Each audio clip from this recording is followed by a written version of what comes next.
রাশিয়ার president Vladimir Putin বৃহস্পতিবার দুই দেশের সফরে ভারত পৌঁছাচ্ছেন।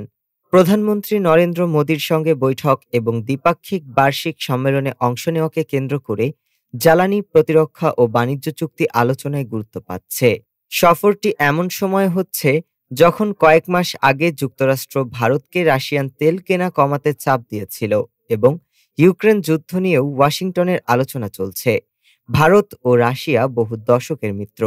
ইউক্রেন যুদ্ধের আগে ভারতের মাত্র ২.৫% অপরিশোধিত তেল আসত রাশিয়া থেকে। রাশিয়ার দেওয়া ছাড়ের কারণে তা বেড়ে এখন প্রায় ৩৫% দাঁড়িয়েছে। কিন্তু যুক্তরাষ্ট্র ২৫% অতিরিক্ত শুল্ক আরোপ করায় ভারতীয় অর্ডার কমেছে। এই ইস্যুতে সমাধান খুঁজতে পুতিন মোদি বৈঠক গুরুত্বপূর্ণ হতে পারে।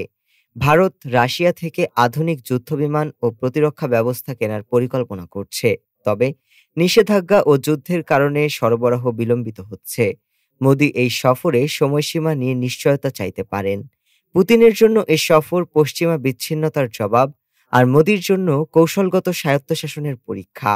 মস্কোর সঙ্গে ঘনিষ্ঠতা বজায় রেখে যুক্তরাষ্ট্র ও ইউরোপের চাপ সামলানোই তার বড় চ্যালেঞ্জ। ডেস্ক রিপোর্ট, আজ বার্তা।